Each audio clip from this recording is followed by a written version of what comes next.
This is a test. 1, 2, 3. We have sound to the internet. I think if you can get a little more than that, it'd be good.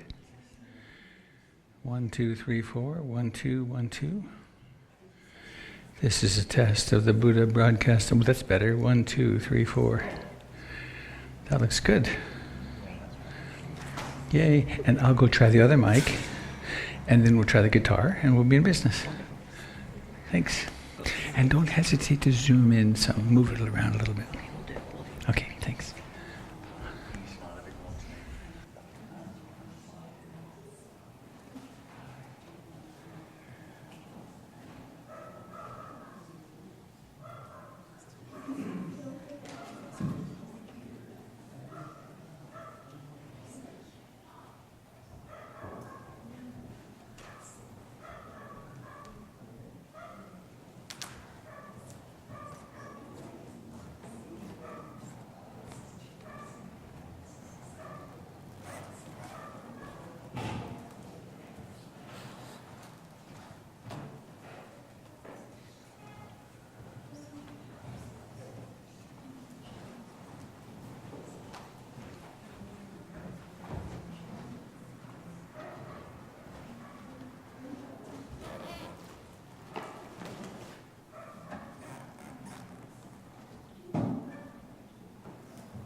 Sound check. 1, 2, 3.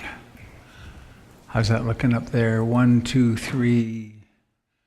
Sound to the internet. Nice and loud. Good. Let's try mic B.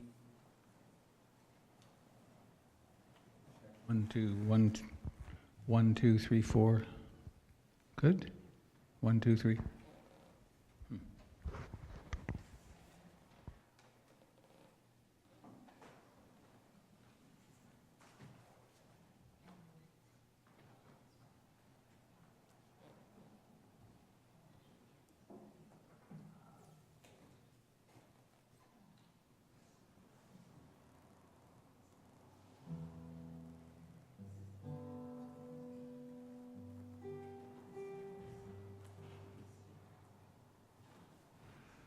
How's that up there to the internet?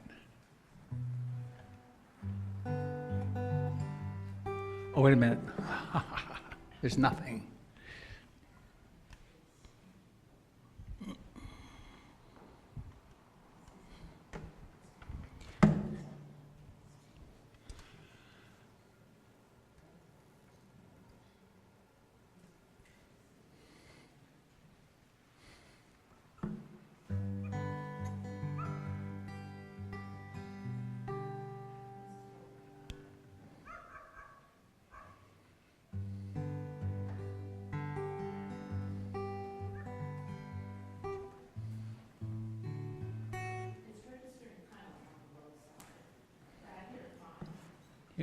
Okay.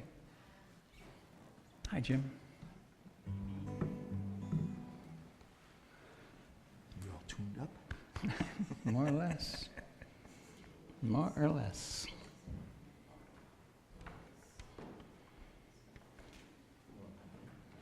Yeah, why not?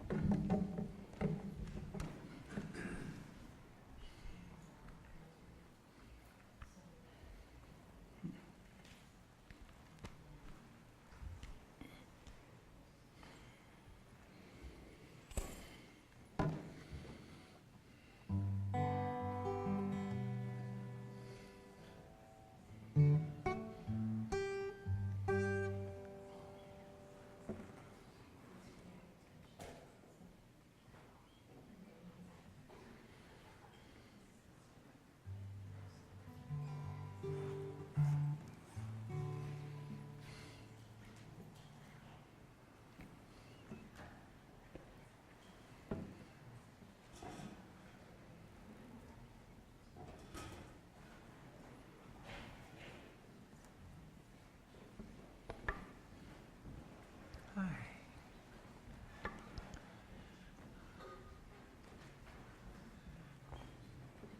Hi. Hang on. I'm mic'd. Come to the side.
Get any word from Mark, so I assume he's not coming. Oh, me neither.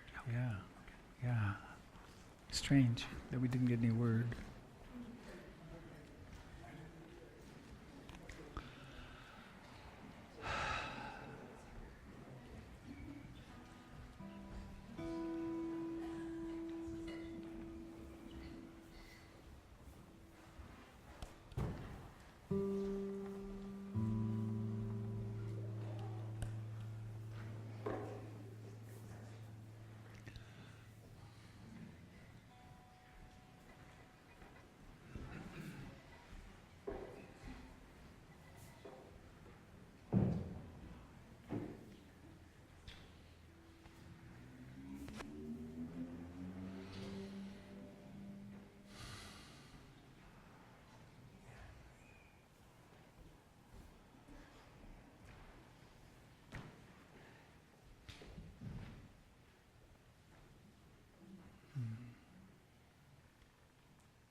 Good morning, everyone. How wonderful to be here with you. Yesterday morning I was in eastern British Columbia. Here I am. It's bizarre. Hello to those of you joining us on the net and up in the choir loft. Thank you also for being here. Who's here for the first time today? Oh my goodness, a lot. Let me count. 1, 2. It's a lot of you. Huh. Well, that'd be an interesting story, wouldn't it? What brought you to be here today? I would guess it has to do with seeking, with there being something worthy of looking for in life. So I'm just fresh off teaching and participating in a 12-day meditation retreat. And I'm pretty convinced that meditation makes a difference. Pretty convinced. So I invite you to join us in this modern rendition of a 2,600-year-old chant, which has to do with refuge in the Buddha, the Dharma, and the Sangha. And Buddha can mean lots of things. It can mean a very religious deference to someone who walked the earth 2,600 years ago. It can go all the way from that to being, I take refuge in that which is awake. The word Buddha means awake. Buddha means awakened one. And I was driving over this morning and decided to just drive and watch awakeness. Observe what awakeness encountered. And of course it encountered the road flowing, the world flowing in, and then there were the neurotic mind moments, the this and the that's, and then calming again. So that's the awakeness, and it's quite a miracle. If we just realize, I find myself realizing this more and more, how astonishing it is, how astonishing consciousness is. And it's so normal to us, it's like water to a fish. But because you wake up in the morning and there's consciousness. And we add an I to it, I, me, and mine. But what a strange thing it is. And then the second refuge is in the Dharma, and that's really in what one discovers when one is awake, when one is noticing. And that's the fact of impermanence and the core Buddhist teachings. And then there's refuge in the Sangha, which is the community of practice, and even more fundamentally perhaps, the community of those who have gone before us over this 120 to 140 generations since the time of the Buddha, teacher to student, who have actually practiced this and actually realized something and actually came to the understanding, really deeply understanding what causes suffering and how to suffer less and how to suffer less, and they say ultimately suffer not. So I invite you to join in this. It's a modern rendition by Betsy Rose. That coming through on the net a bit, the guitar?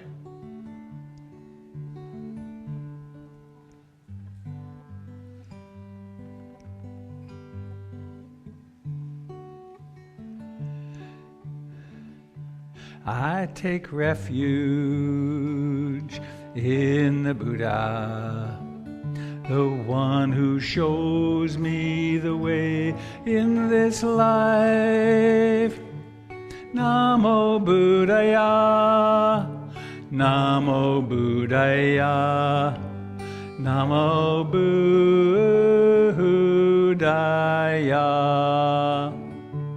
I take refuge in the Dharma, the way of understanding and love. Namo Dharmaya, Namo Dharmaya, Namo Dharmaya. I take refuge in the Sangha, the community of mindful harmony. Namo Sangaya, Namo Sangaya, Namo Sangaya. Once more, I take refuge in the Buddha, the one who shows me the way in this life. Namo Buddhaya, Namo Buddhaya, Namo Buddhaya.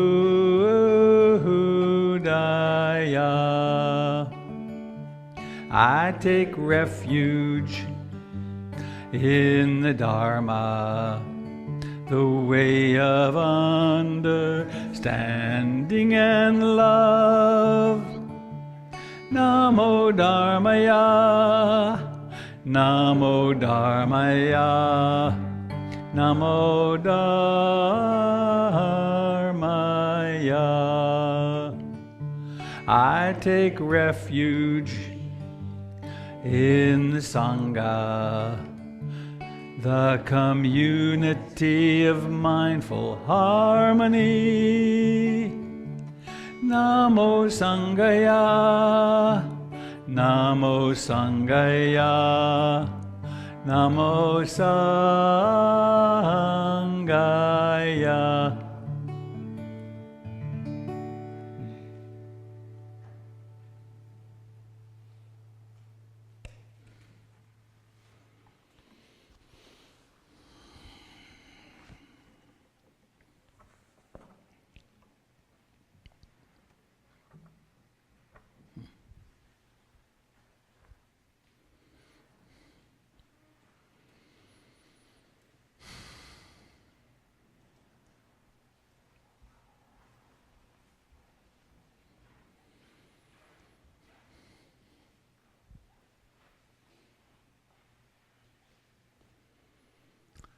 It's a quite unusual thing that we're doing here,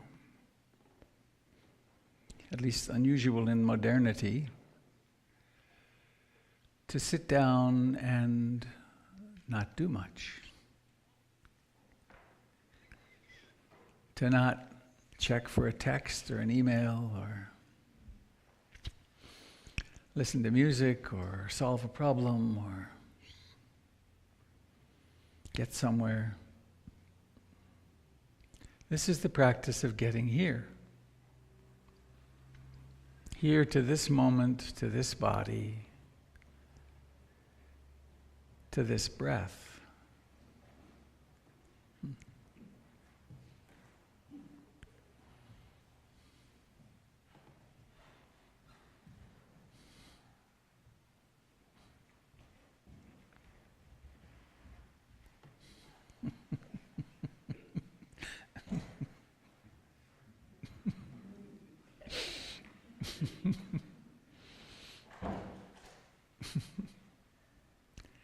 For those of you that didn't see, a fairy princess something or other just went through in a dressing gown, I think.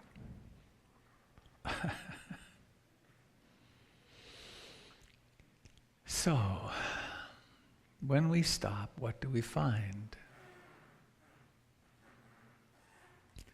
We find a body,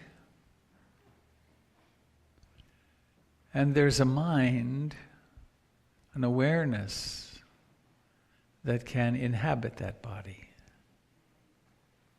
Can be right here, where it makes contact with the chair, with the floor, with the clothing.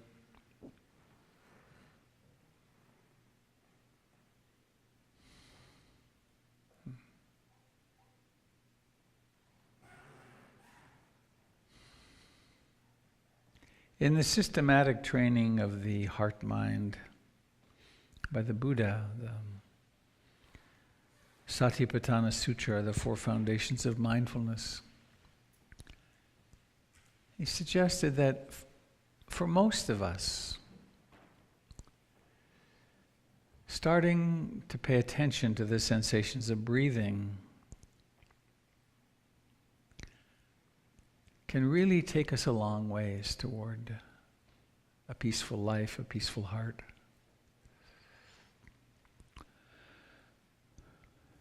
So as much as is gently possible, come home to the actual sensations in your body of breathing in and breathing out.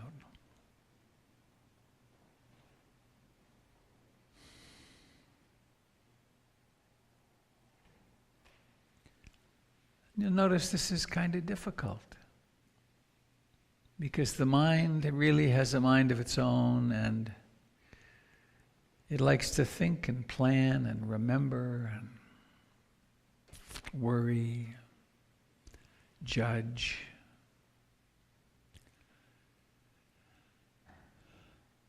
In fact, a great deal of the time we fall into profound trance states, the past and future. Stories planning what we will say in the next conversation, or maybe regretting something that we did 30 years ago.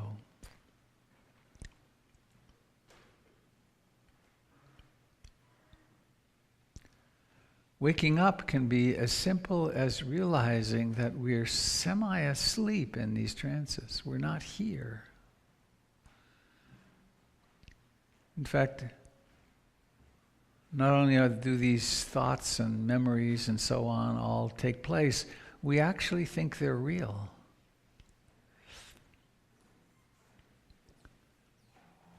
And the excitatory system, the fight-flight response in the body, can't distinguish between imagined traumas and actual traumas. So we live in a state of quite a lot of arousal. And it's difficult when we meet people, even, or maybe especially our loved ones, it's hard to see who they are right now because we see something they did or didn't do last week. We see our reaction to that. And our reaction to that was colored by the reaction of something that happened when we were 2 years old.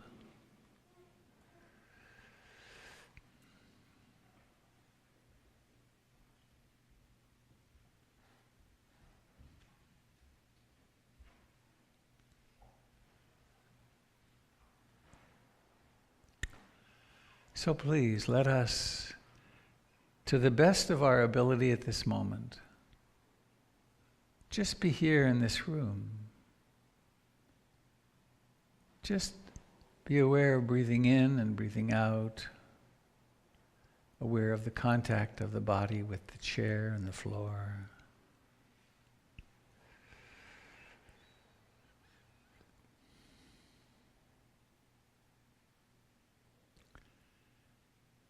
And to do this with great kindness.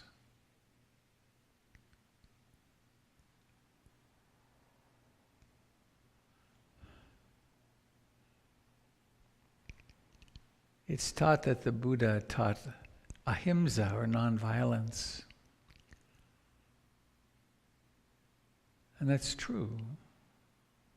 Something that's often or usually missed is that the primary nonviolence is inside one's own heart-mind. To actually just be kind.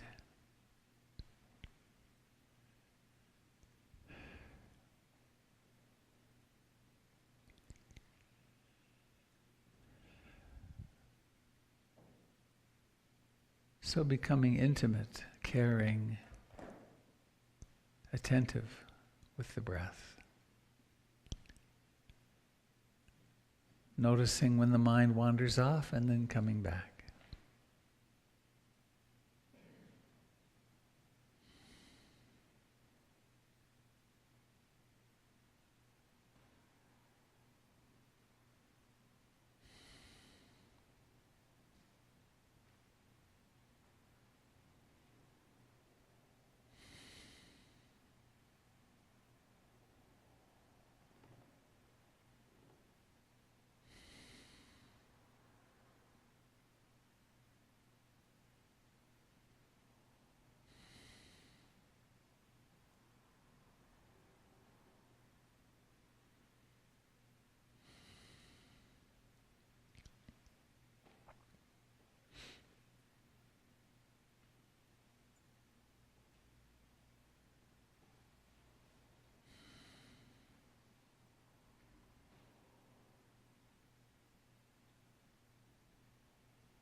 This is the moment in which we actually come into contact with our own mind.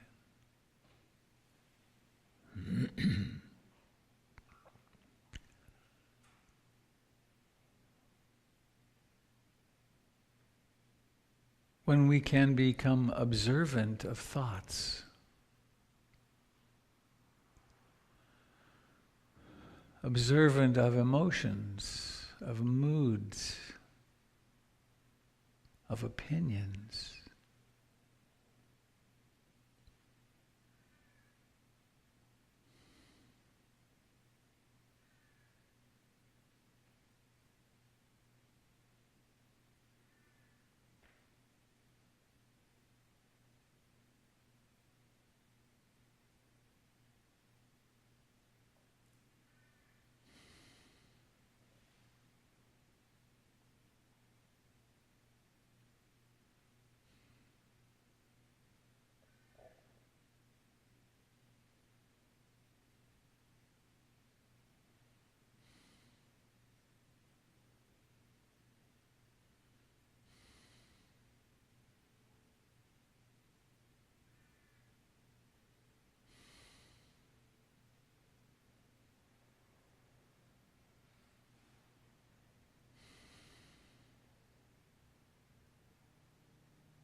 One of the great foundational truths of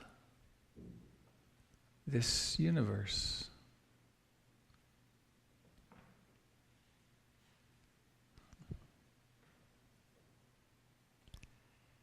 is that everything changes. Just simply that nothing is stable.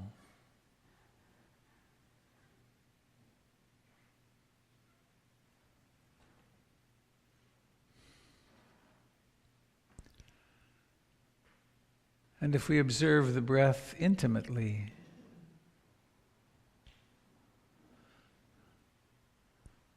it's the great teacher of this, one of the great teachers of this.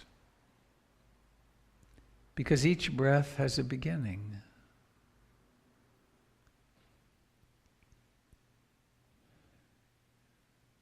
And from that beginning grows breathing in.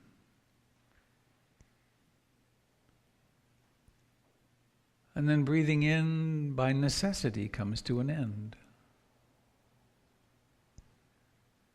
And then there's breathing out. And then it comes to an end.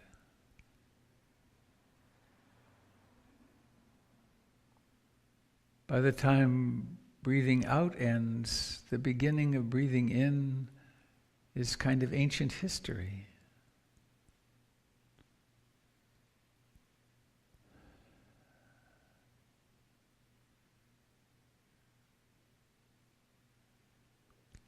And then the body is quiet for a little bit. Doesn't mean awareness can't be present and notice this pause of a sort. And then another breath emerges out of no-thingness, non-action.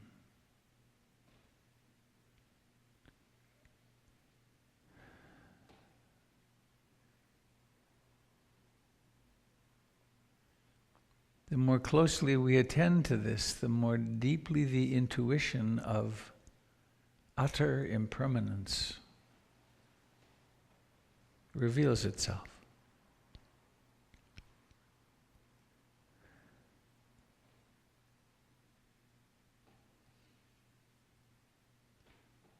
Of course, the same truth applies to every thought that arises,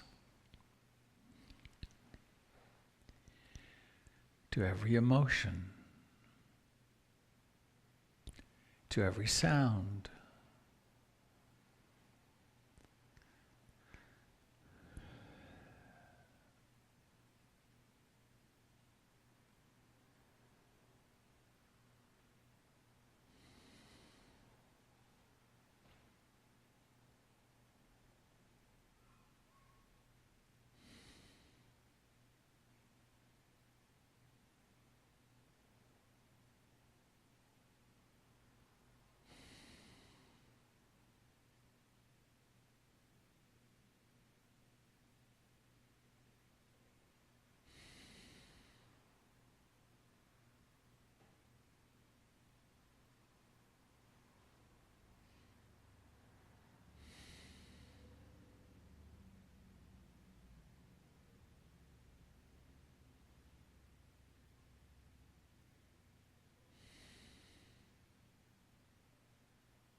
This is a good time of year for practice of the fire element.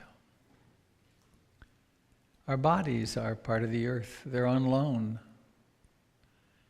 Every day, matter and energy and air flow through us constantly. Water comes and goes.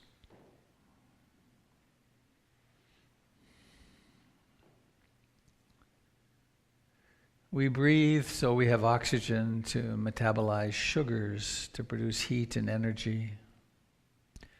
Then we breathe out the carbon dioxide from this chemical process.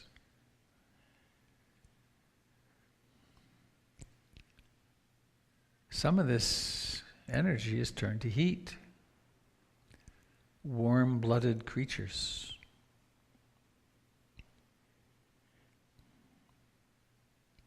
We can be aware of the experience of heat or temperature at any time. My guess is you can tune in easily upon some cool spot on your body.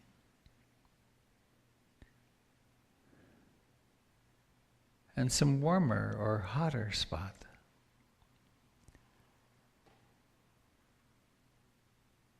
This is the experience of the fire element.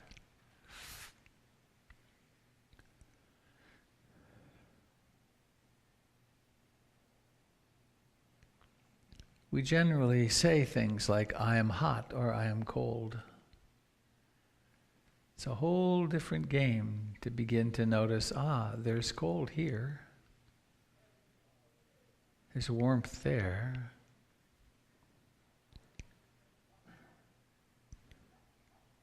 There are sounds that appear to be there.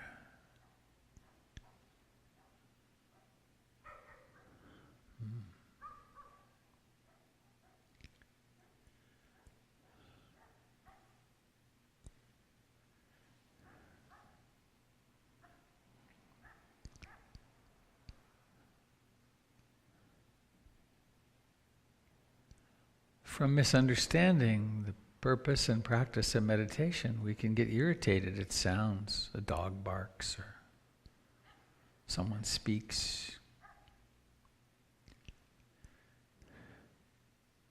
They're all blazing the same truth of impermanence.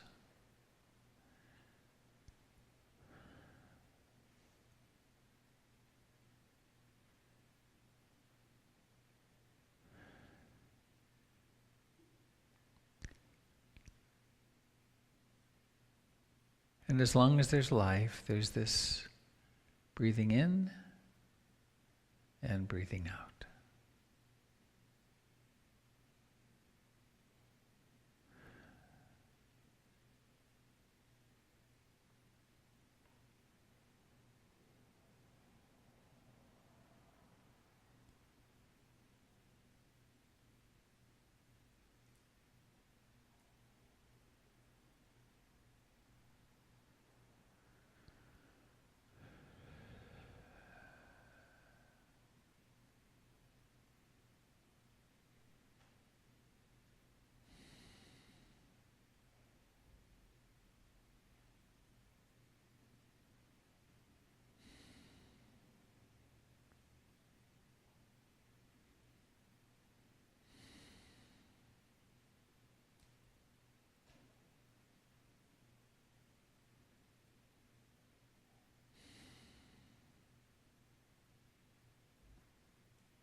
this moment is like this. It's exactly as it is.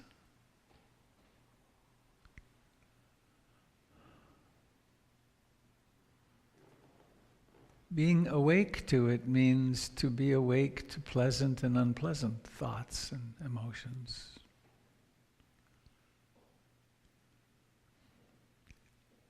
Awake to faith and confidence and fear and loneliness and bliss and agitation.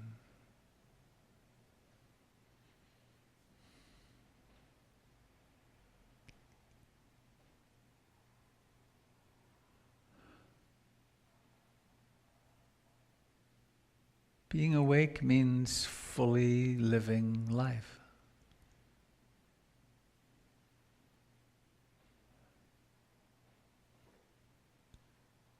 It means the body when it's completely comfortable, or the body when it's got lots of discomfort.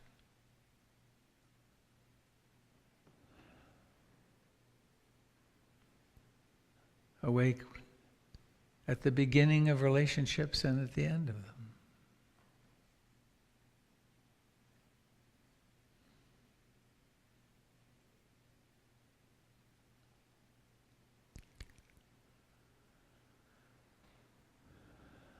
So feeling now, please, your body where it touches the floor or the cushion or the chair. And notice the aliveness in what we think of as hands, feet, legs, torso.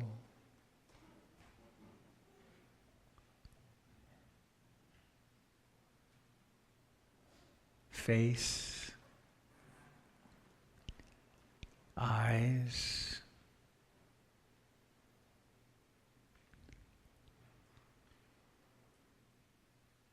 and then see how it is to be conscious and to know how it is that the eyes open. Notice that it takes a willing of them. The eyelids are sort of heavy, actually. It takes an effort of will to raise the eyelids, and then seeing happens. Seeing.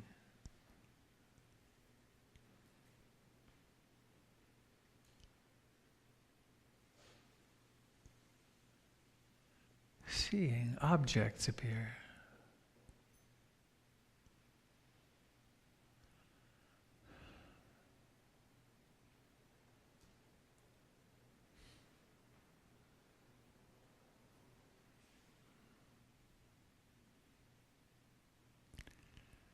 And then if we tune into the body further, we might notice that there's some stiffness or aching or something.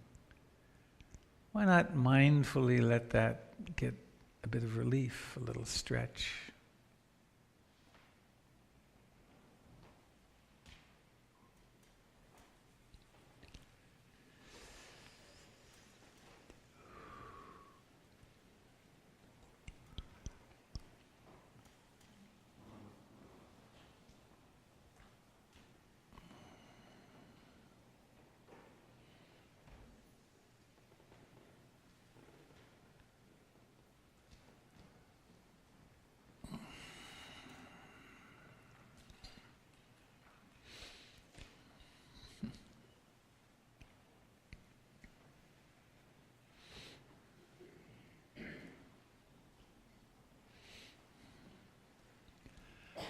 Let's do a few moments of compassion practice.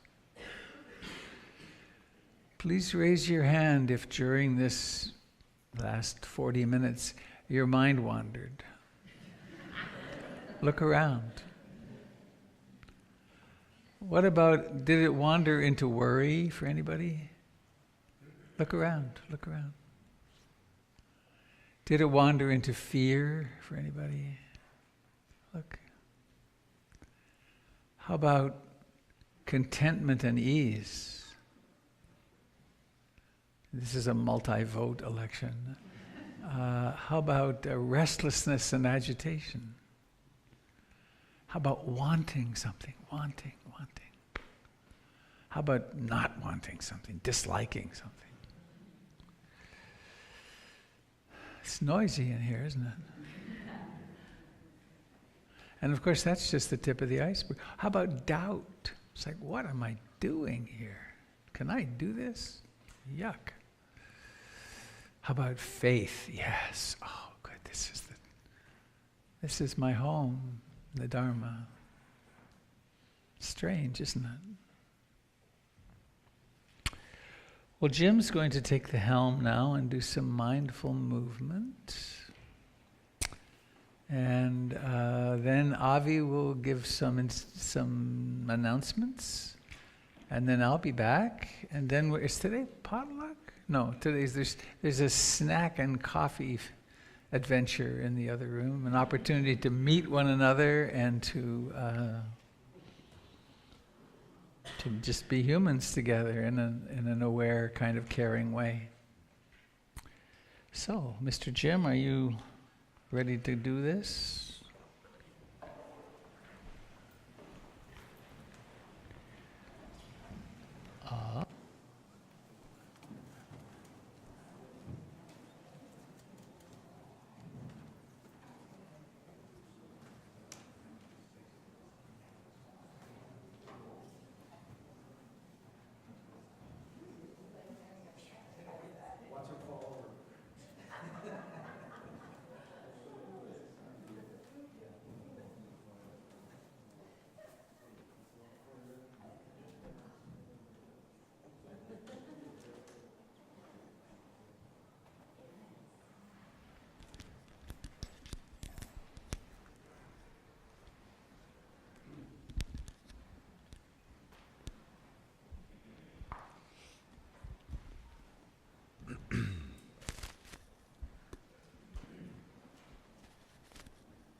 So let's get in touch with our feet on the floor.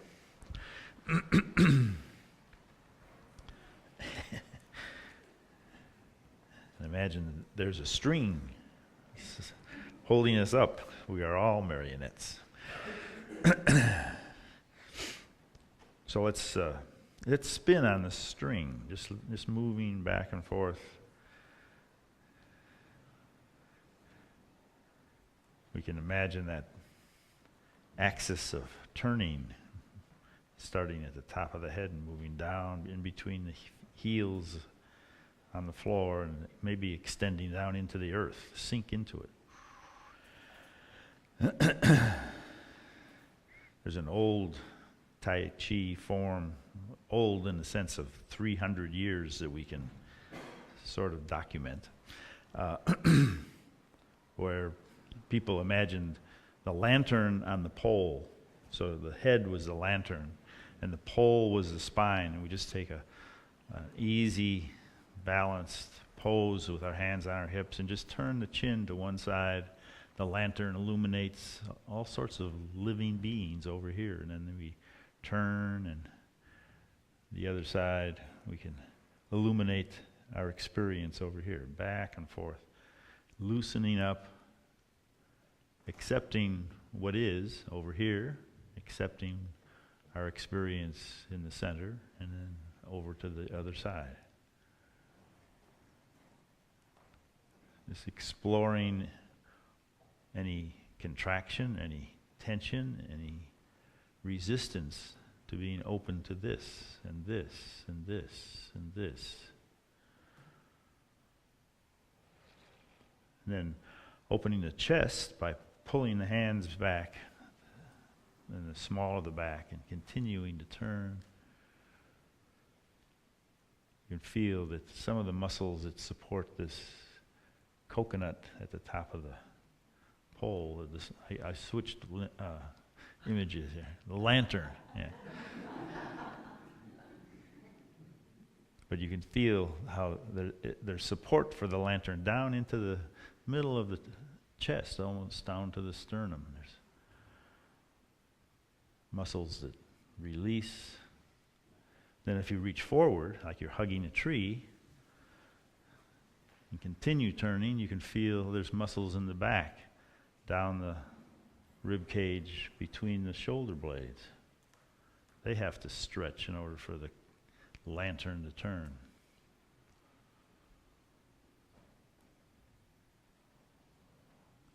It's complicated turning your head.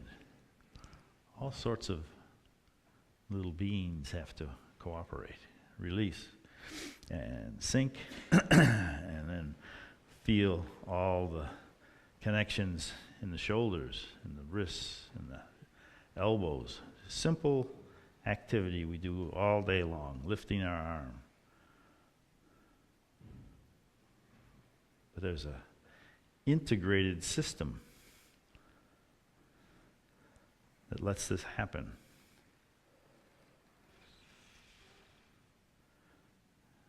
The feet are engaged with the earth, the hands are floating, and lots of stuff is happening to support all that.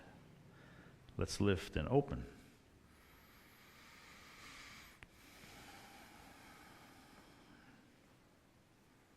And sink.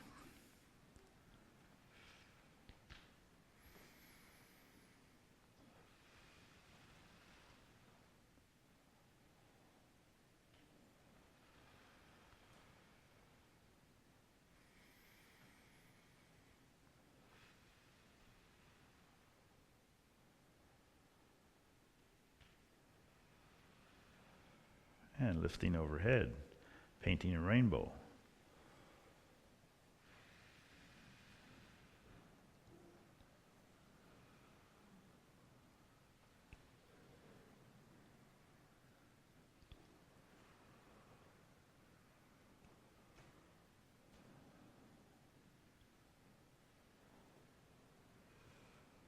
Reaching up, separating clouds, sinking, crossing the wrists, come up the center, and then separate the clouds.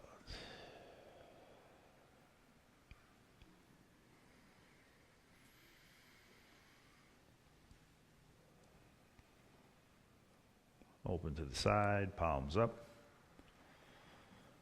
The back hand pushes forward, the other hand glides back. Then they switch. Palm up, gliding back, palm forward, moving out.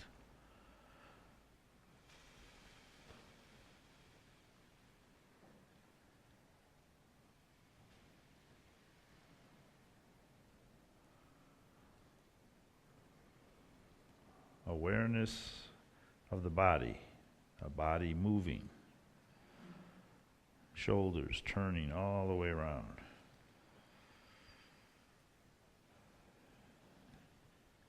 Instantaneously, the awareness shifts from one gesture to the next. It's totally flexible, totally cooperative, ready to take on the next adventure. Lifting across with awareness.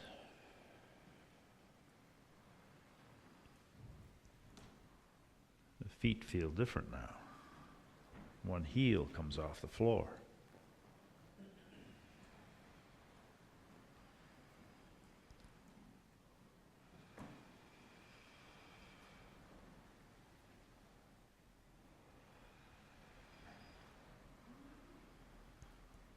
Turning, gazing at the moon. My granddaughter asked me, is that a quarter moon or a half moon? That's a hard one.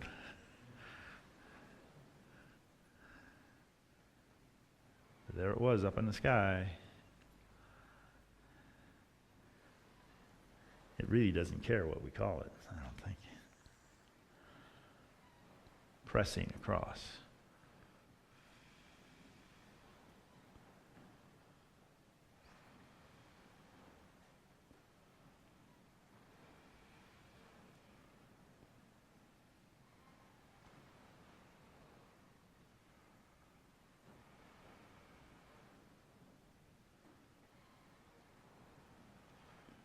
Reaching across and focusing on the palm, letting the other palm face towards the earth. We come across the center line and over to the other side where we switch and come back.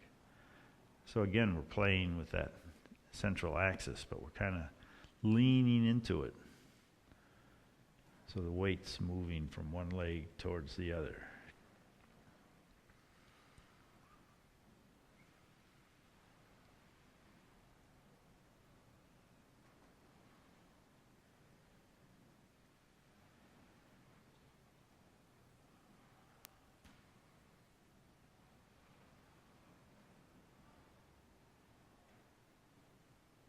Now, at the risk of raising the temperature, we'll step forward and splash in the sea.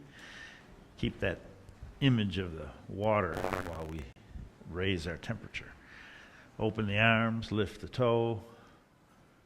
Feel the mood change with a larger movement. Ride the waves. Feel the coolness of the water. The sound of the surf. Open the arms, palms up.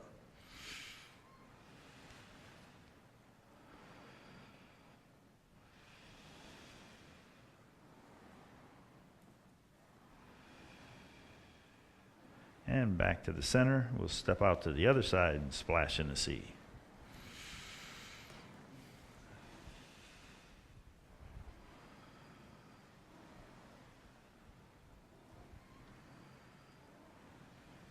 Ride the waves.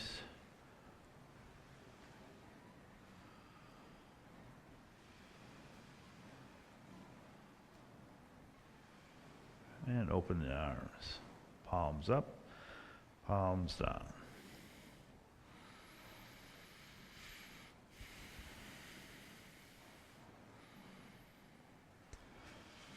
And back to the center. We sink, make a fist, let the dragon rise from the sea.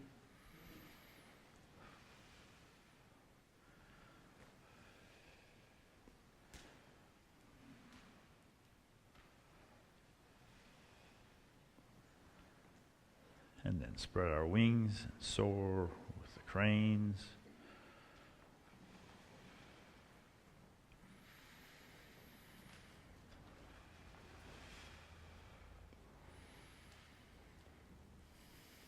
Then turn the wheel.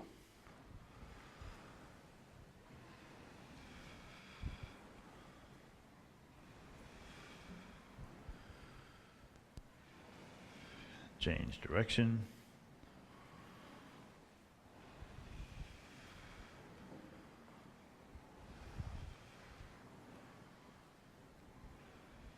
And back to the center.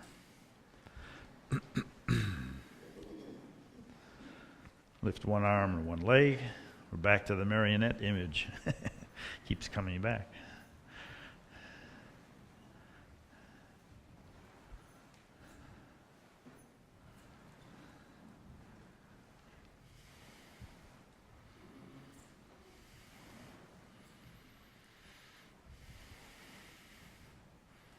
All right, then drawing energy up from the earth. Releasing tension and stress, letting go. Breathing in, releasing. Smiling.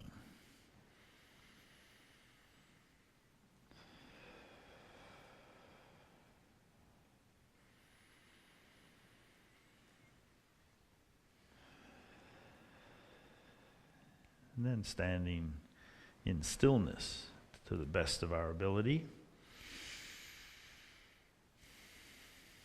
There's always something moving. Inside, there's a river of movement, rivers of sensation.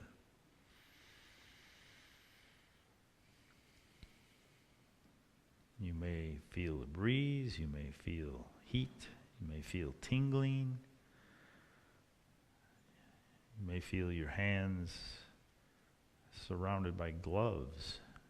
Sometimes the pulse and the energy flowing into the fingers makes them feel swollen like gloves.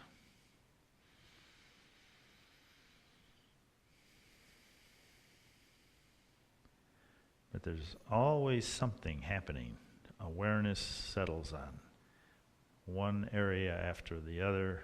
We can make it systematic and move from the bottoms of the feet to the crown, or from the crown down to the bottoms of the feet, or we can just let it happen. What's the predominant sensation right now?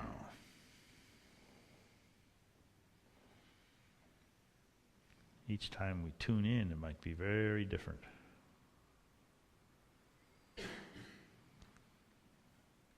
these little neural explosions in the nervous system just happen and pass away.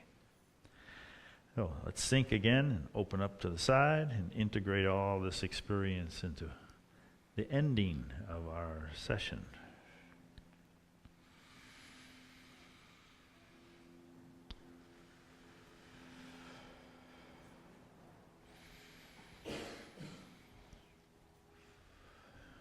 But there's no ending to the awareness. It keeps going. Thank you very much.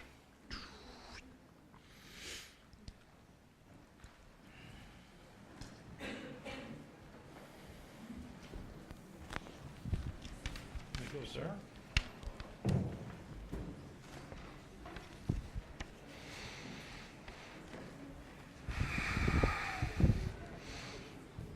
Good morning, Sangha.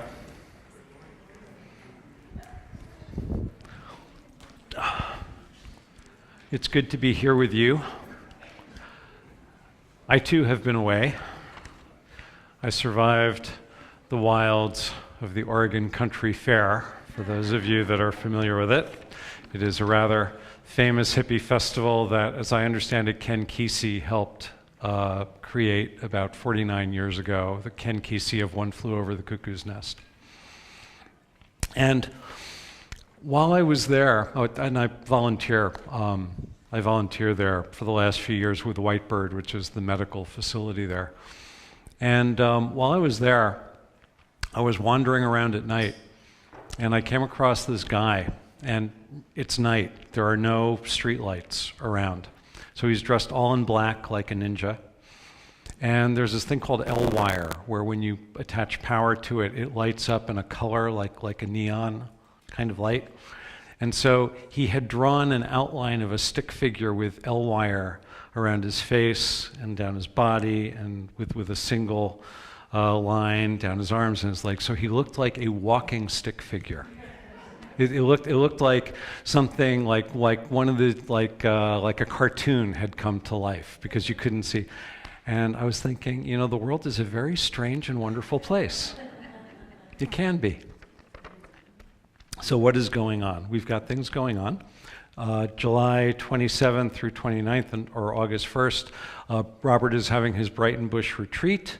There are details on the website. You can contact Brighton Bush to find out about availability.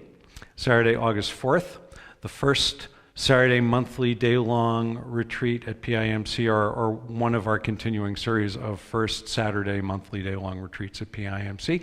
This is a women's retreat for all self-identified women with Christine and Kate. Details on the website. Then on Sunday, August 5th, we're going to have our monthly PIMC mindfulness orientation session with Robert in the morning at 9 a.m. On Wednesday, August 8th, in the evening, we've got our NVC practice group with Doyle and Kirsten. Kirsten, where are you? Kirsten, is she still here? Oh, she stepped out. Okay, well, Kirsten is probably still here. You can ask her more about it. On Sunday, August 12th, we have our second Sunday PIMC potluck, so feel free to unleash your casserole recipes on us all. On Saturday, August 18th, we have another one of Jim's Tikang half-day retreats from 10 a.m. to 2 p.m. Details are on the website. If you enjoyed what he did just now for 10 minutes, imagine how much you'll enjoy 4 hours of it. Under the tree. Then that evening, we also have our monthly Buddhist movie night at PIMC. Showing will be The Dharma Brothers at 6:30 p.m. Mickey, are you around? All right, Mickey Gillette is the coordinator of that, and she would be happy to answer questions, but there will be details on the website.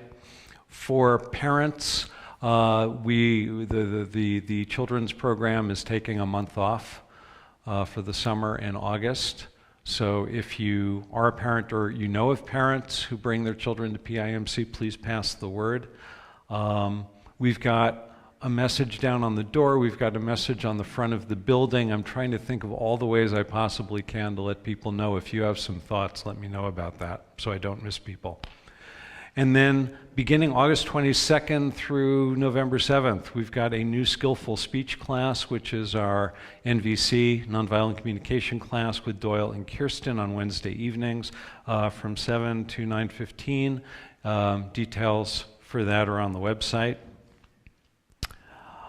If you wish to engage in this community at a deeper level, your efforts at service and volunteering and donating your time are always welcome.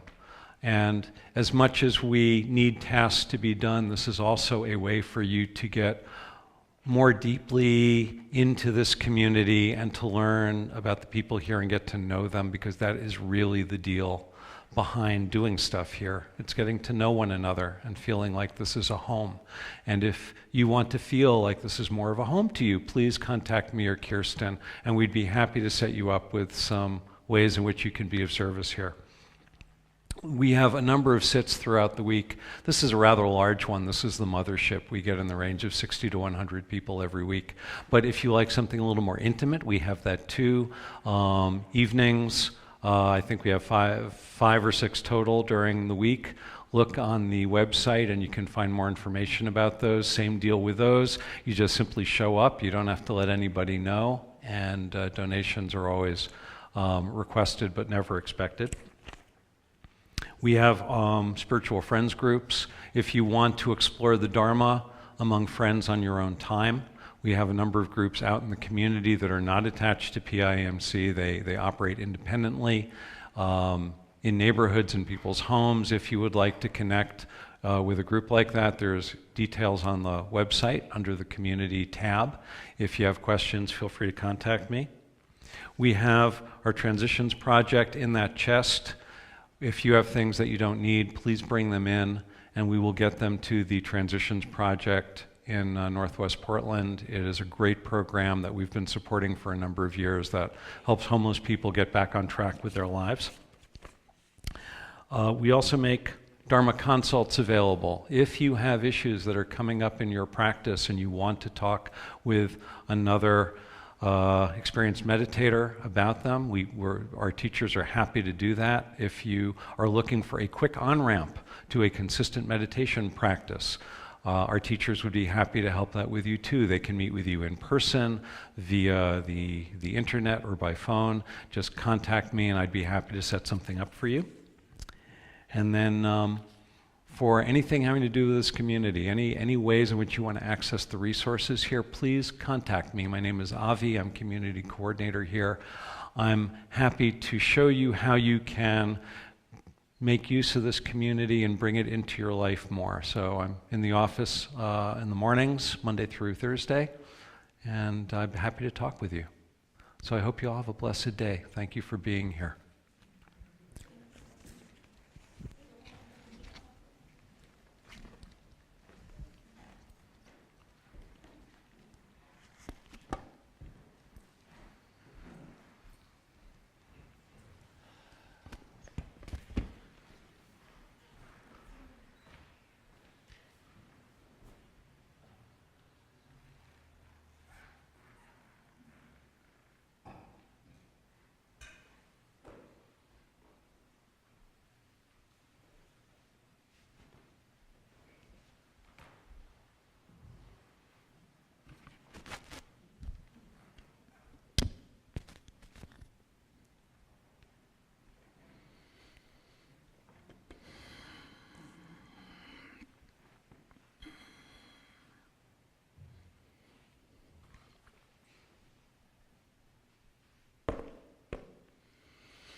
Hi.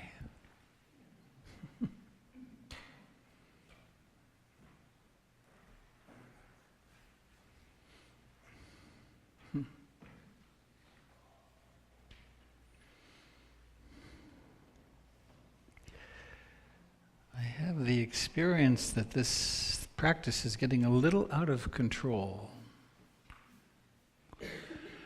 I keep discovering myself here.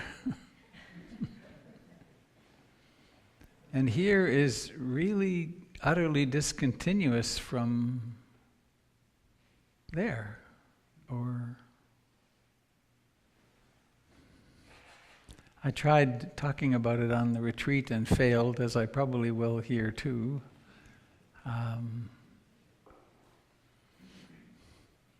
It's really becoming clearer and clearer that there is only now. Like, really. And either we're awake now or we're lost in some fantasy. It's really remarkable.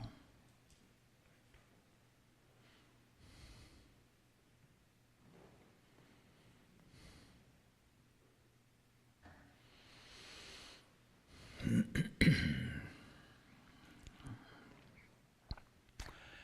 thought what I might do this morning in this blessed role would be to see if there are questions from you that could guide me in saying something, perhaps, with the request that those who always have a question pause and let there be room for those who usually don't.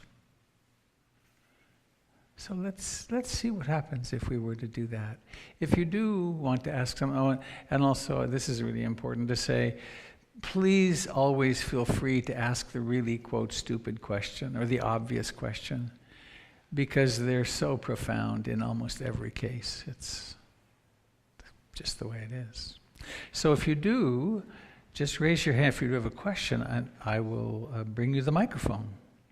And then it works like most microphones, that you have to point it at you and get it fairly close, and then it sends your voice both here in the room and out to the internet. And again, hi everybody in the internet, nice of you to be here. You too, Robert. So, who's the daring person?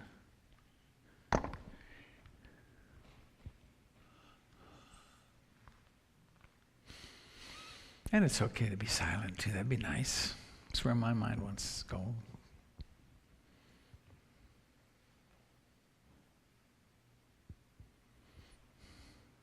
Kind of dangerous to quiet all the strong voices, and we could even have women ask questions. That'd be really bold. Ooh.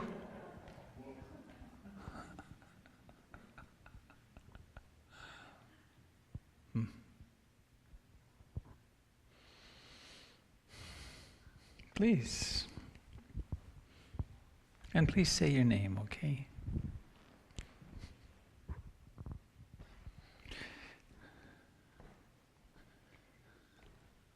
My name is Maria, and I'm wondering. Hold close. I'm wondering what I do when I'm sitting, how that relates to what I do when I'm not sitting. Can you give a little more hint? Like,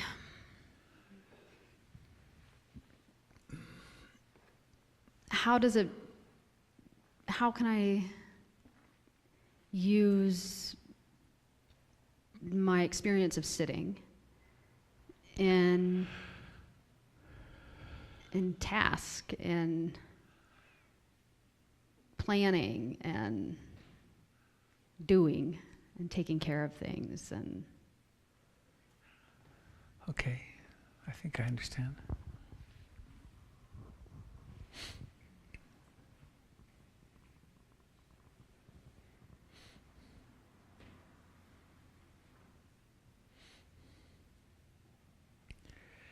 There's this really beautiful document, 2,600 years old, called the Satipatthana Sutra, the Sutra on the Four Foundations of Mindfulness. And in it, it's easily found too if you go on the internet, and there's a website with all the Theravadan Buddhist teachings, Access to Insight it's called. And if you type into their Mindfulness Sutra, you get about 10 different translations. But it's really a remarkable teaching because it's about the four foundations of mindfulness: the body, the feelings, what happens when the senses encounter objects, there's liking and disliking happening, and then all the complexities of mind, all the thoughts and memories and moods and so on. And then there's all the phenomena like the five hindrances and the seven enlightenment factors. And it's all laid out very systematically. It's like, pay attention to this, notice this, notice this, notice this. And so it teases apart the human experience into some of its components. And if you really look carefully, and as I have done over many years, nothing's left out. It's kind of the whole of human experience is mentioned in the four foundations of mindfulness. And the more deeply one goes into it, the more one realizes that every single experience of any kind is coming into being and disappearing, coming into being and disappearing. It's one thing to think that, but it's another thing to perceive it really directly. That's part of a set of words I could put on my experience of everything, of finding myself here and here and here. I mean, in memory right now, I can easily remember, oh yeah, there was a moment sitting on a plane crossing the Rocky Mountains yesterday. I was there. Right now I can remember being there, but I'm here. And they're disconnected from each other. They're independent phenomena. So, with that as context, in the four foundations of mindfulness, there's the what to do when you're in sitting meditation. Well, sit comfortably upright, use the breath, for instance, develop some concentration on that, and then notice what happens. And one of the really significant misunderstandings that we have, and it's really common, is that the purpose of meditation when you're sitting is to really get focused on the breath and eliminate everything else. And that's a very common belief. And then people quit because I'm not succeeding. Well, a more realistic, helpful attitude would be, I'm going to stay with the breath whenever I can, and that's going to create a certain tension, an intention. My intention is to stay with the breath. And because I'm doing that, we discover how much we fail. And then we start noticing, we start waking up in the middle of all these thoughts and memories and plans and all this complexity, and we start becoming more aware of that. And so we start noticing how absolutely crazy we are. Most of us think we're the only one, or we're crazier than most. And here's a good question. How many of you experience, with some frequency, some aspect of self-hatred? Raise your hand. Look around. This is a crazy crowd. It's a crowd of people who have malware. Right? Someone has inserted a bad virus in all of our minds. And so instead of doing our best and being kind and realizing how difficult it is to be a human being, we have this, you should be different, you should be better, you should be, and we can bring that right, and we do, bring that right into meditation.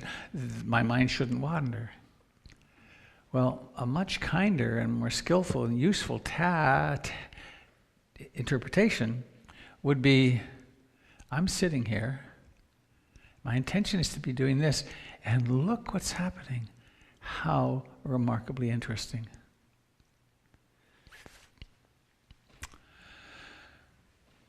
So then, that's the very first instruction. And then there's another instruction which says, well, it's bigger than that. Pay attention to your whole body. The entire body is alive. And notice how it breathes in and breathes out. Oh, that gets more interesting. So I don't have to be just glommed on here. I can be aware of the body, whole body as an experience, and then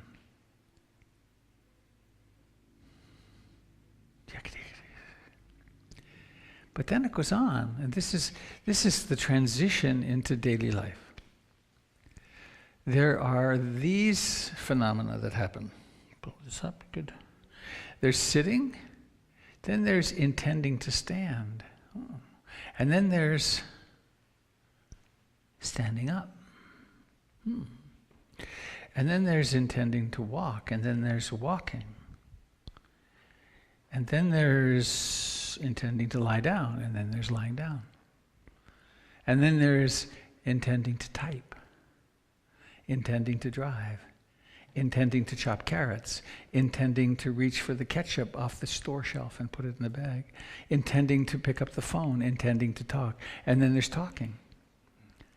And then while talking, there's the meditation of, I'm talking to this person, but actually I'm thinking I have to pick up my kid after school. I'm hardly with this person on the phone.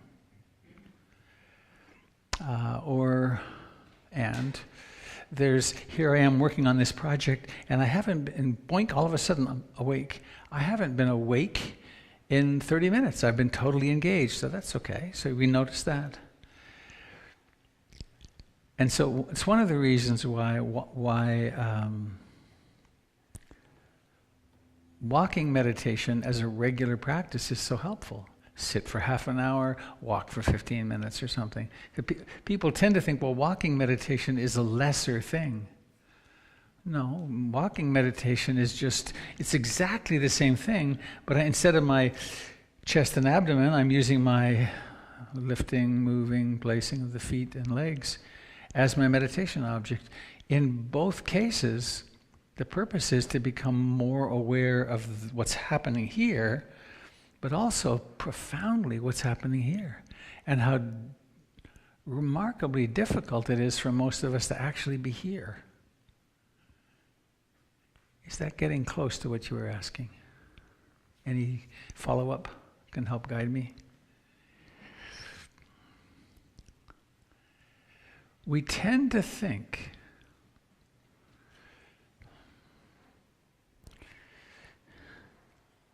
that this sitting down here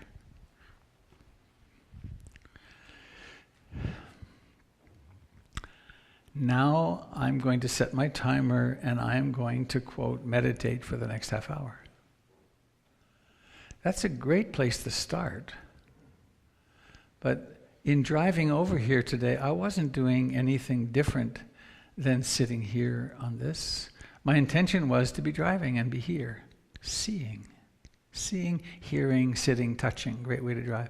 Seeing, and then I would notice that, 3 blocks have gone by and I haven't been here driving. The robot's been driving, and the driverless car's been here for a long time. Just thought of that. But there's certain activities like driving, like washing dishes, anything that has anything repetitive to it. Perfect place to actually have an intention of practice. Is that making sense? It's because being awake, being aware, is universally applicable. If you're working on a carpentry project or changing the baby's diaper or whatever, it's always useful to be present. That helping? You sure? Well, I was thinking a follow-up would be can you rush and be aware? Can you rush and be aware? Yeah. Yeah. Why not? Watch. Here we go. I've got to get to my plane. I've got to get to the plane. Why not? Even you can be freaking out and be aware. You can be... one of the things that happened on this retreat, as happens on all retreats, especially the longer ones, is in the safety and containment of the community of practice and the beautiful place we were at, people had stuff come through from earlier in their life, traumatic, emotional memories, and they had the concentration and stability and support that they could experience old emotional stuff, storms. But somehow or another, in the midst of the storms, like, oh, right, this is a storm. So yes, it's we don't have to. In fact, I'm remembering Ruth Tennyson one time. This is very early in my relationship with her. Colorful context. The Mahasi Sayadaw was visiting her meditation center, and people were in the kitchen, moving slowly, and I walked in with her, and she went, "Hurry up! We need to be ready in 1 hour. This and that. Watch. You can move quickly and be mindful. Don't think that mindful means you have to move like this, because it doesn't. We can be mindful of running, mindful of. It's just when we do the slow is very useful because it helps us really. Let's say when you're doing walking meditation, you're doing really slow, lifting, moving, placing, and between here and here, there's five thoughts. That's really interesting to note. And if one is on retreat, one can tend to slow down and just not be in such a hurry anyway. It's something in the teacher role is really remarkable. I've seen it many, many times over the years. Thinking, for example, some person who is habitually quite speedy and anxious, that when you encounter them, they'll talk fast, and then on a retreat, they come in on day 6 or 9 or 5 or something, and they say, "Oh, my mind is really out of control," and it's rushing all they don't have any notion of how much they've slowed down, but the subjective experience is still very speedy. So, how's that? Good? Julie, did you want to say something, please? Julie's a survivor of the retreat. My name's Hold it Julie. close. My name's Julie, and you're talking about the emotional storms. And so when one of the emotional storms, say anger, comes up, and you can note it, right, as what would that fall under with not wanting this? It's, Disliking, hating. Disliking, hating. Emotion. Wanting to, change the past or to maybe have handled the situation more skillfully or more assertively. And then you get angry because there's nothing you can do about it now in the present. What do you do with that feeling besides just sit with it and say, oh, that's a collection of thoughts and now? And what do you do with it now? I picked up a book, Anger, Thich Nhat Hanh, last night, and that was more in regards to how do you deal with anger in relationship. And so I imagine you might say something along the same lines, like take care of it like a little baby, but just want to hear what you have to say. Makes sense? I'm struggling to make a question out of that. There were Always several. have trouble with that. Which one comes to you first? Which question? Okay, I'll take a shot. Okay. It's funny, memories are so astounding. I did this little like a dart, and I had a memory of being in a pub in New Zealand 40 years ago playing darts. Just now. I imagine, here's the dart. I'll take a shot. And there I was in the pub in Christchurch or something. It's these associations. They're happening all the time. But mostly we don't notice them, right? But we can.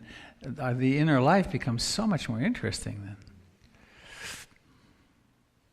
See if this relates to what you're And asking. if not, I can go to the emotion, I guess, that was being experienced.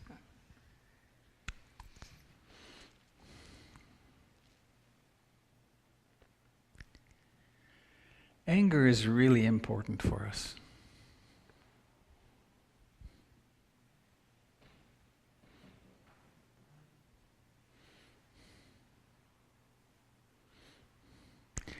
I'm a sort of latecomer to anger in my life because I grew up with a lot of anger in the home, and I suppressed all my anger. I put it into the unconscious, and so it just bubbled. It oozed out and shot out and so on, but I didn't know that I had it until my mid-20s. And then there was a long reclamation process. I'm still pretty uncomfortable with anger. When my wife Jennifer gets angry, she's much more comfortable. She's much more normal, actually, around anger than I am. And when she gets angry, it's scary to me. Some little part of me goes, oh no, it's anger. And but I've done a lot of studying of it and worked a lot, of course, in it with other individuals with anger over the years. And so, what is it? Anger is a boundary-setting energy that says, you're a danger to me, and I can access energy really fast and fight you off or flee. And for that reason, it's life-saving. It's not a bad thing.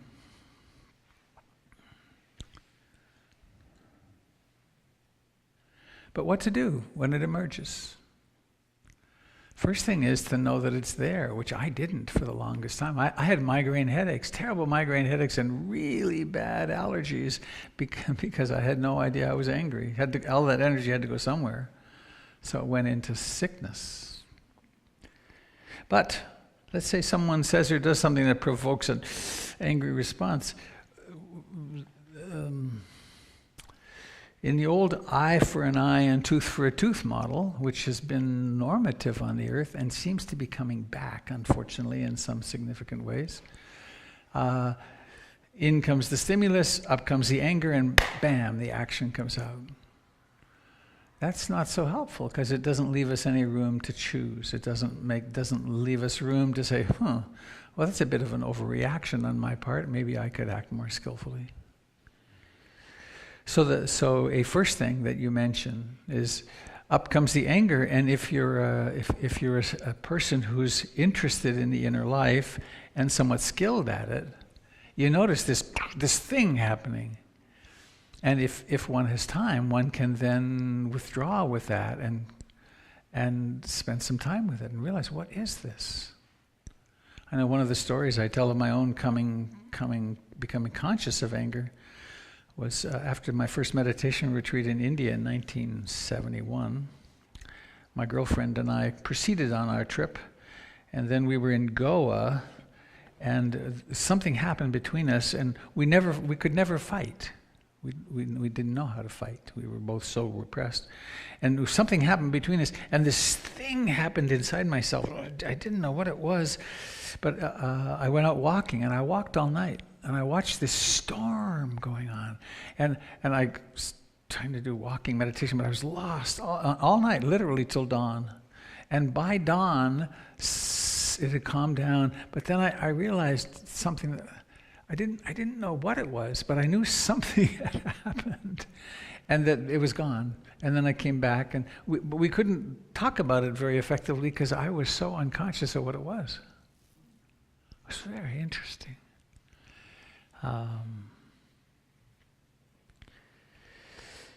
Maybe just to tell to show how a person can progress with such a level of denial. Some years later, I was in 20 years later, I was in another relationship, and we were having a lot of conflict, and we had spent a weekend with John Gottman, the couples therapy research guy in Seattle. And he had taught us, and it's one of the things I've passed on to many people, that if you're in conflict with another person and either of you have your heart rate go over 100, stop. Because nothing good's going to come out of it. It just never does. Because the person whose heart rate is over 100 can't think because the fight-flight response is on. So I actually had a sports watch, and I had it set for 100, and my heart rate went over 100, and even though I knew I was right, I stopped.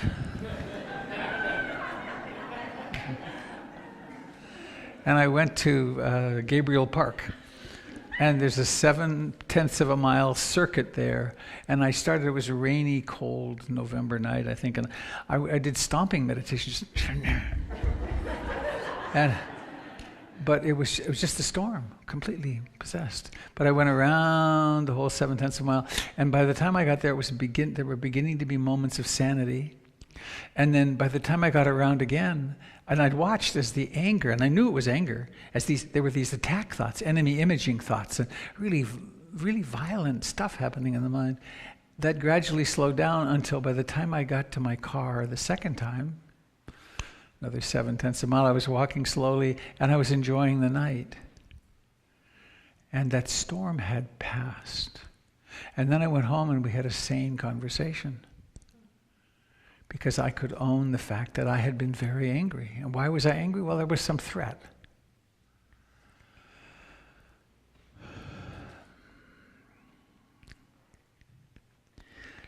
I don't know what Thich Nhat Hanh says in that book, but earlier Thich Nhat Hanh, he used to teach early on that it never made sense to speak angrily to anyone. And I disagree with that, that there have been times in my couple relationship when it's been really good to get angry and just get, not angry, violent, attacking, name-calling, but to never ever be willing to say anything in anger means there are things that never get said. So how to do it, how to learn to express our anger in ways which don't do a lot of harm. That's really the skill. Is that close to your question? Yes, I think a couple things that you said. Is that on? Yeah, am I? It's just, let me turn it up a bit. It's too hard. You have to get your mouth right on it. Hang on. Oh, that's interesting. Huh. How about that? Try that. Yeah. Yeah, better. Okay. I guess you answered it when you said that the storm passed and that you were able to have a sane conversation. Have you found that the intensity of anger when around that particular situation came up again, it didn't have as much of a hold on you then? Yes. And you didn't feel as attached to wanting to then change, and being able to have that conversation with your partner like kind of empowered you to clear up some of the roots of that anger. Mm-hmm. I guess that's what I'm... So I'm hearing, I think, in your question this.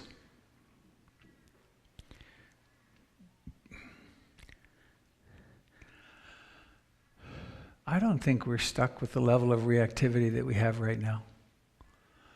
I think that in time, with practice, we actually can face the traumas that are in us.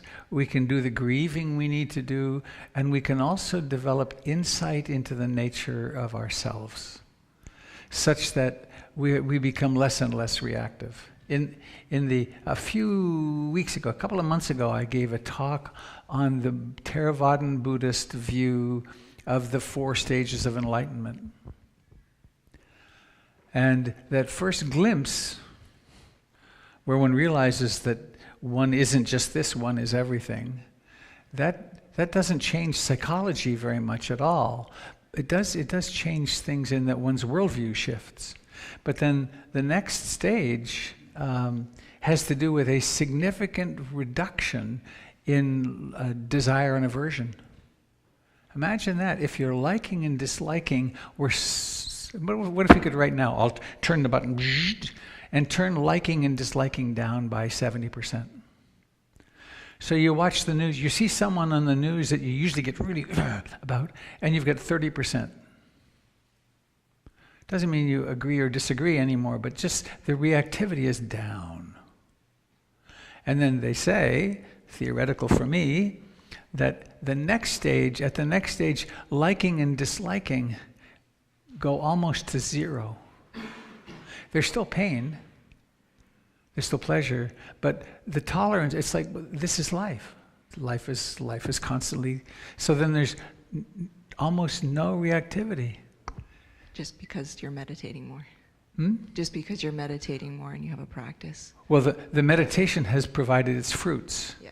This deep penetration into the identification, like Pleasure and pain don't have to create liking and disliking. That's in the mind. And then the fourth stage of awakening, they say, the arahat, the fully awakened being, simply is driven only by compassion. Right? I mean, it all makes sense. It's not outrageous in some way. If I sitting here realized that I wasn't just this, but I was everything in the room, all of you, how could I be reactive? Right? Doesn't mean I wouldn't act. I could act out of compassion, but there wouldn't be any more hatred and anger because it would be just kind of used up. But that gets kind of theoretical. But the notion that we can grieve our grief, and we cannot leave so much unsaid. Part of the anger and resentment arises because we've needed to set boundaries, maybe sometimes for years, and we haven't. And then we start realizing, wait, this person is saying or doing something to me that is really not acceptable to me. And then, what? I've been holding myself down for 2 decades. Watch out for the storms on that. Is that good? Perfect, yeah. Excellent. Thank you. I want to do it well. I have a be a good boy and get the right answer. Yeah. Thanks. Please, back there.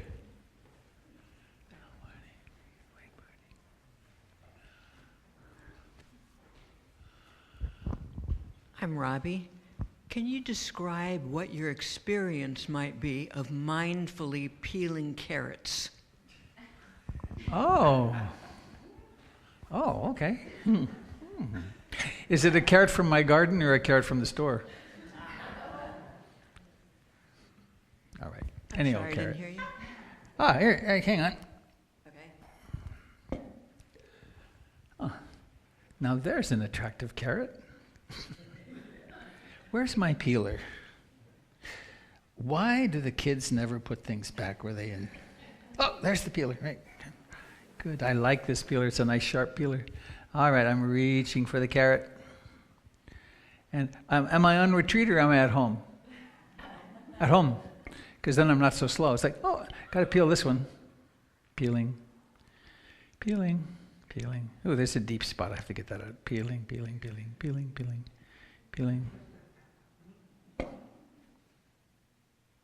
When peeling, just peel. Now, realistically, it might be hurrying. And then, I remember the time I cut my thumb off with this peeler. I got to be careful. And maybe a wandering mind. Quite a wandering mind. And then this carrot's down and another carrot's up. And then, wait, I'm not here. I think I'll be here, peeling. Just to peel. Make sense? Yeah, you're totally engaged with it. Right.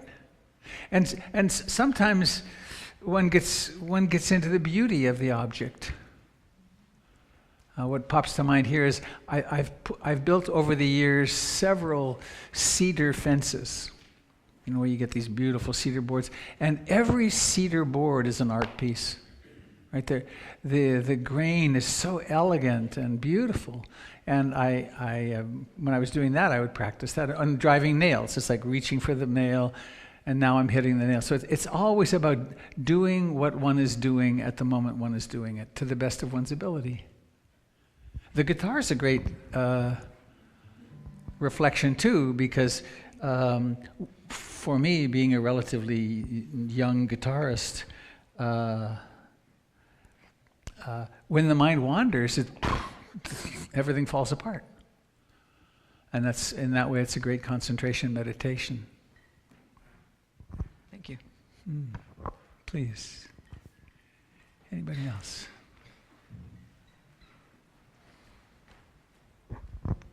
Hi, I'm Barney. My question is compassion possibly understanding the person that causes harm to you, that you might just do what they do if you had the same internal landscape and triggers? That's the first question. And secondly, if you develop compassion for the other, you can still take on the suffering but not get hurt by it.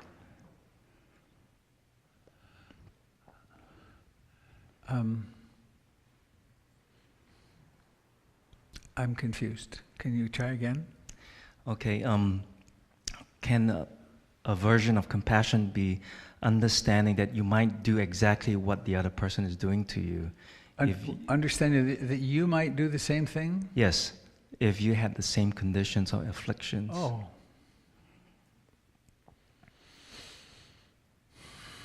Yeah, I guess that is true. That the Buddha said, and I think it's close to true, is that given the right circumstances, short of awakening, we can do almost anything. So I was watching last night an interview of a mother in Raqqa,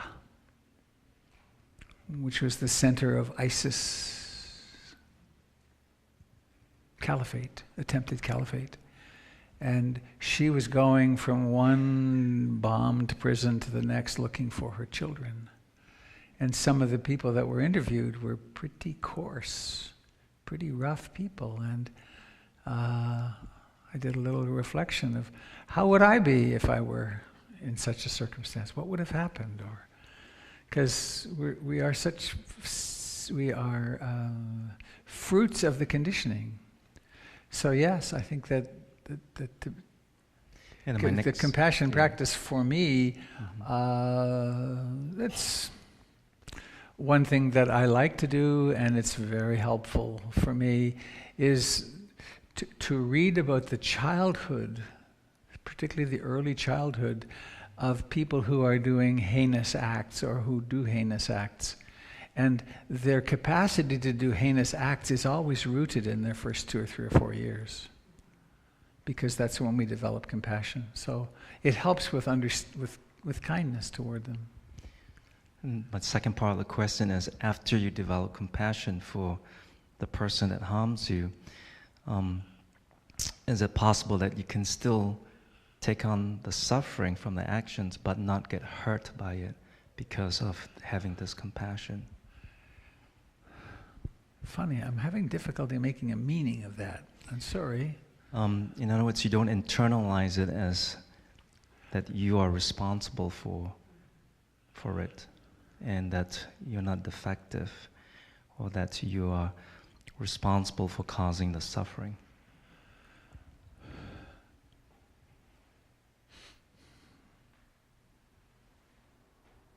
So someone's harming me,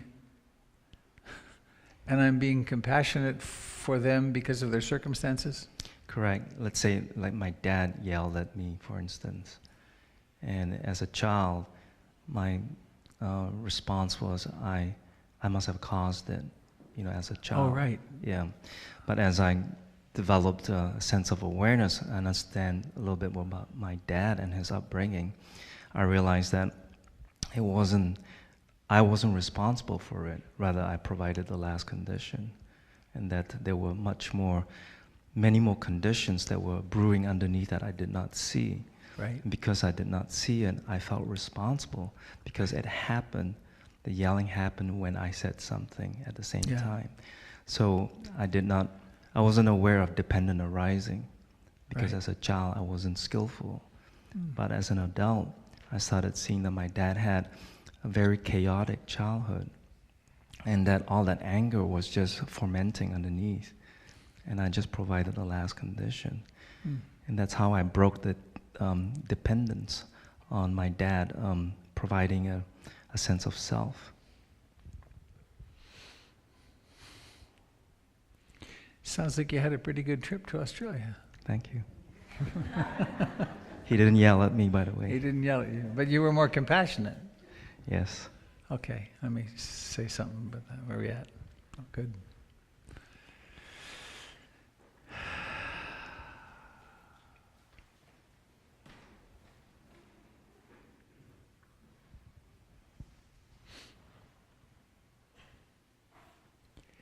It's a really strange thing that we're here, isn't it? I mean, think about it. A few eye blinks ago, a sperm and an egg came together in pretty optimal circumstances. Conception happened. A gazillion mitoses started. That little life found a perfect spot on the interior of a uterus to plant itself, and then we were born. And we had personality, but we didn't have any self, no ego. And then we had to go through somebody training. And as so many of you have heard, I'm actually going to dinner there tonight to see my now 14-month-old, maybe 15, grandson.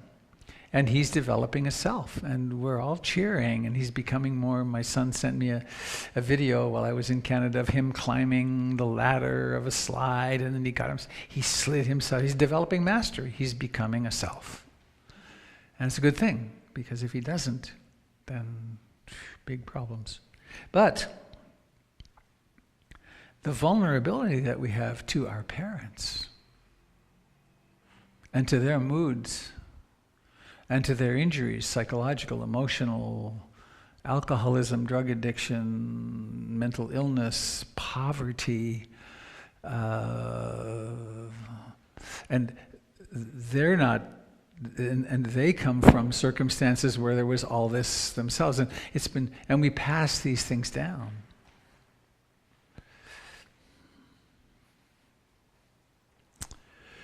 So, we're 1 year old, or 2 years old, or 3 years old, or 4 years old. And our father or our mother feels really inadequate, and maybe is inadequate, and is underemployed, or feels trapped in some way, or is drunk, or is... And I know my experience raising children was, it's so demanding, right? Let's say maybe you have two, and the older one gets sick, or the younger one is sick, and then the other one wants something. It's like, back off, and so then maybe there's a pattern where you wind up yelling at your child.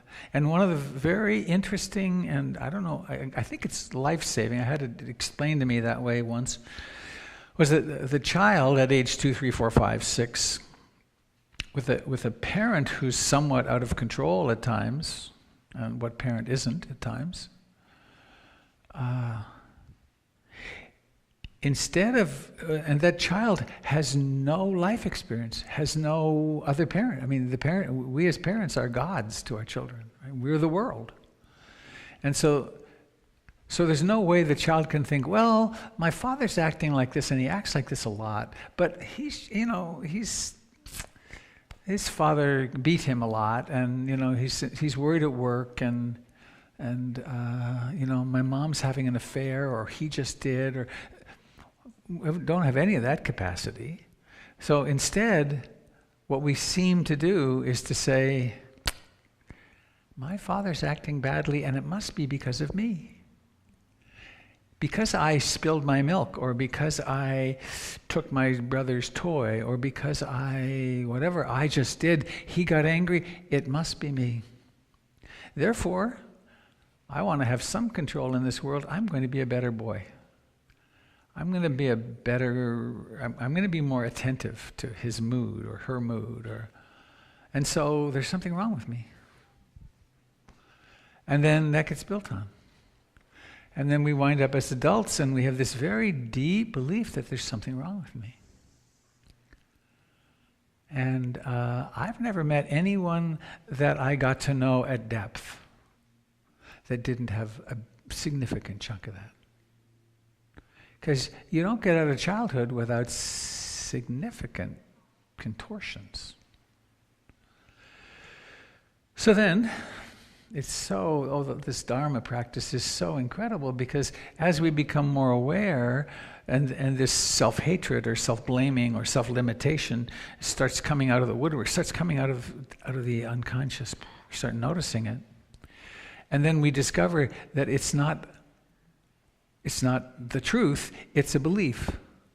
And by then, it's almost done. And when we discover, oh, that's a belief and that's a voice in my head, and if that's that, and I'm this awareness, that's interesting. Now, of course, the happening of this coming into consciousness often comes with emotions. And with grieving and with anger. And it also rattles the relationships we're in today, because I'm changing. And at a certain point then, we develop enough compassion for oneself, meaning self-hatred. Maybe there's a headache first, and then there's self-hatred, and it's really clear, and we just stay with it, and we stay with it. And then maybe there's more emotion, but we stay with it, and then we watch it wax and wane and wax and wane, and then we start having compassion for ourselves. It's like, wow, look what I've been dealing with my whole life. I thought there was something wrong with me. Right? I've thought I wasn't intelligent. I thought I was too, because my body doesn't fit exactly one of those ridiculous images on the TV. I thought there was something really fundamentally wrong with me, or because I don't make $1 million a year, there's something wrong with me. But then as those become more and more apparent as thoughts and beliefs, and we have more and more compassion for ourselves, then we start being able to see outside, and we learn the story of our parent. And we discover, oh, wow, they did pretty well given the deck they had, given the hand they had. I think of a couple of examples in my own growth with this.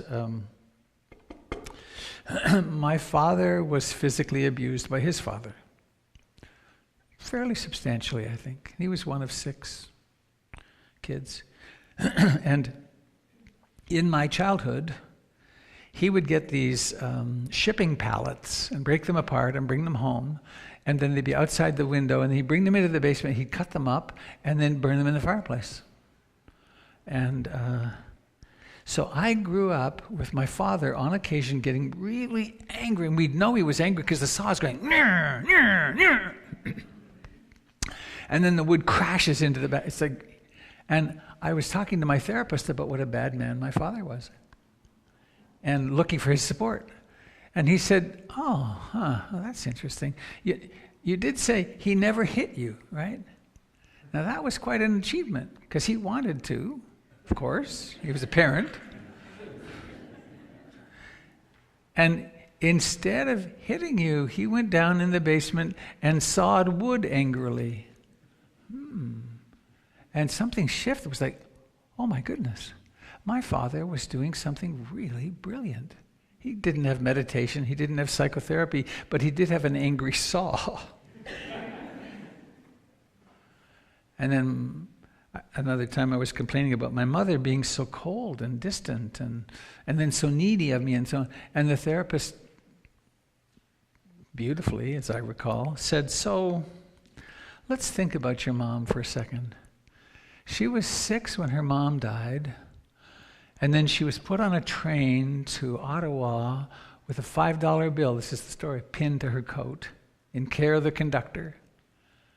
And then in Ottawa, she was met at the train by the nuns, the Catholic nuns, and then she was in the convent till she was 16, where she spent in the story. And she showed me the window. It was the Chinese embassy now, or then.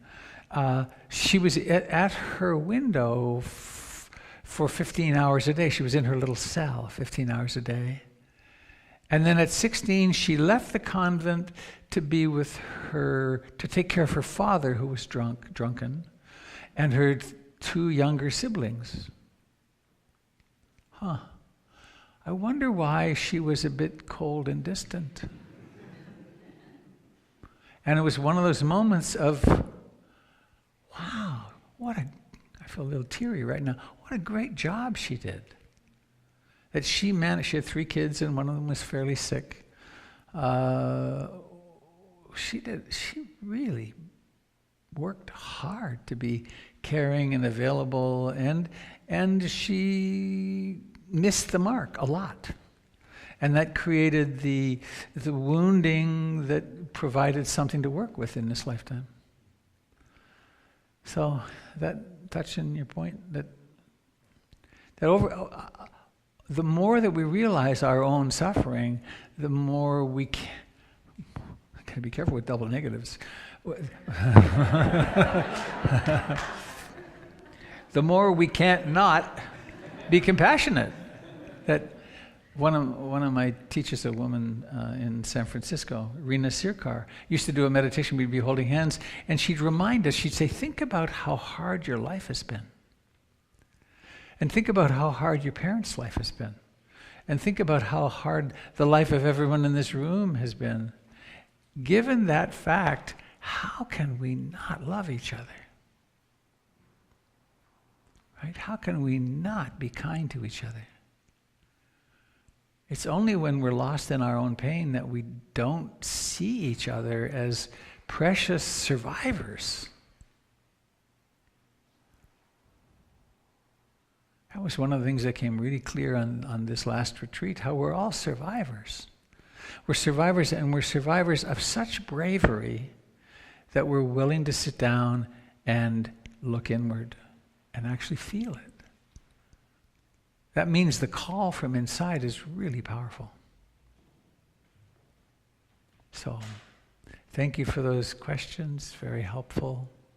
Thank you all for being here. We're now going to have the entrance, the running of the bowls, and then we'll have tea and cookies and an opportunity to meet afterwards. Oh, and I will be at Brighton Bush next Sunday, and I'm not sure who's teaching. Doyle Banks. Oh, Doyle Banks. Don't miss Doyle Banks. So please let the children in. Thanks. Was it good? Yay. I thought it would.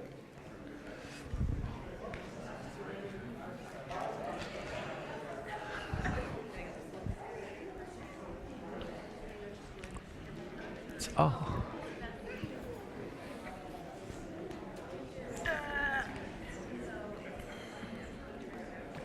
You can join us in the middle circle if you want. It's fun. Really. Oh. There's more cushions. Oh. Do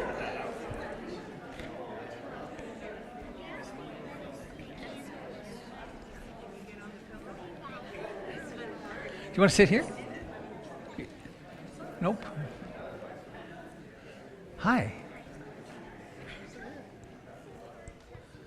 If you sit close, Dad, it'll be okay. Anyone posing as a grown-up in the room who would like to be in the inner circle, you can come and join us. It's not required by, you don't do it by age. Hi, everybody. Did you have fun?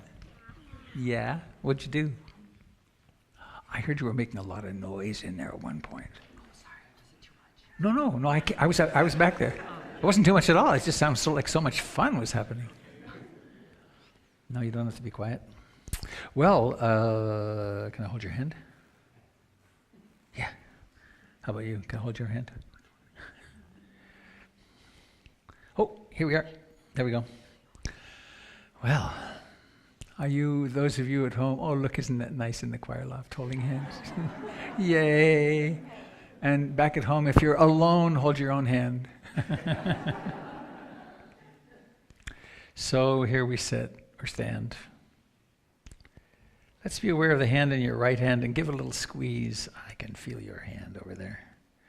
And the one in your other hand, give that a little squeeze. And then use your mind, this mind that can do all kinds of things. Think a kind thought for the person on your right. Kind thought. And a kind thought for the person on your left. And how about a kind thought for the person between your hands? That's a nice thought. We were doing the secret great mantra on the retreat a lot. I love you with your own name at the end. That's a nice mantra. I love you with your name at the end. So may all beings everywhere share in the merits of our practice. And who's singing? Yay. You ready to go? Here is the microphone. May all beings be happy. May all beings be happy. May all beings be happy. Sadhu, sadhu, sadhu. Hey, well done. Great. So now, everyone in the room gets to make a wish. A wish. What would you wish? And then everyone in the room gets to take a huge big breath, and all together at the proper count, we all blow. Are we ready? You're over ready. Wait. Oh. Hey, hey, hey. Let it out, let it out. We'll start again. All right. Breathing in. 1, 2, 3, blow. Yes! Fantastic. Thank you all for being here. And thank you, those of you joining us on the net. Mwah. And please do come and let's schmooze a little in the other room. Oh, do.